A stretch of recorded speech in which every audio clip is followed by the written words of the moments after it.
I have lived a very, very unique life.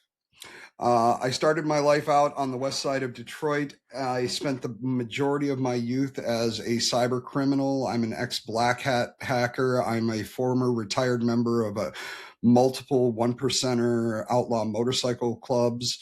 And I was a basically divergent part of society for the better part of my life. I changed my stripes, as you would say, and went from being a criminal to a cybersecurity professional about, I don't know, I would say about 13 years ago. I was had no problem screwing up all of my own children, and but for some reason, when my daughter handed me my first grandchild, there was something in that moment that was just a life altering time for me. It was as if every bad decision I had ever made in my life was being, reflected in the face of this newborn child. And I knew that I had to make some changes in my life. So I looked at what I was doing, and it was one of those really awkward moments because it's like the only thing I used to say I was only really good at fighting and breaking into things, and I was getting too old to fight, and I didn't want my grandchildren to ever look at me with the same fear that my children did because I was a loud, obnoxious human being, and I made the decision the day of her birth that if I don't change, the only opportunities that my grandchildren would get to know me would be either by visiting me in some type of institution or visiting my grave. And that just wasn't what I wanted.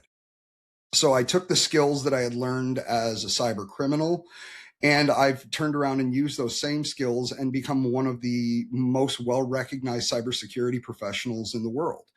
Uh, that is partially due to the fact that one of my key points that is very, very high, heavily tied to my identity is I am what is known as the first augmented ethical hacker. So I have actually surgically implanted 11 different microchips into my arms, my hands, my fingers for the purposes of cybersecurity and offensive security. So I can actually hack your mobile devices through physical contact.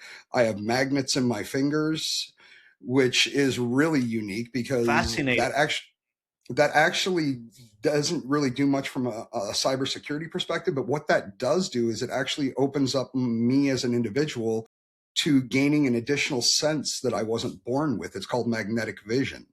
And I can actually see, or not see, but I can actually feel electronic fields and electromagnetic currents. I have large implants that are larger than a silver dollar that are implanted in the top of my hands. I have RFID chips here. And this here is actually, I brought this along just to show you. This is actually a prototype of the next implant I'm getting. And this is actually a 1 terabyte hard drive that I'm actually implanting into the back of my arm. So I'll actually be able to exfiltrate entire data centers without anyone knowing it. And I'm even going to hit you with one of the main questions that I get right off the bat, so we can just get this out of the way. That's right. Is why people ask me all the time, why did you go surgical? Why did you go implantable? And the truth is, once you put something in vivo or within the body, whether it's a medical device or not, it takes on the same characteristics and protections of medical devices under GDPR in the United States or excuse me, GDPR in the European Union and HIPAA in the United States. So the authorities can't even ask me about them. So I'm one of the few hackers out here that actually has governmental protections against my offensive tools.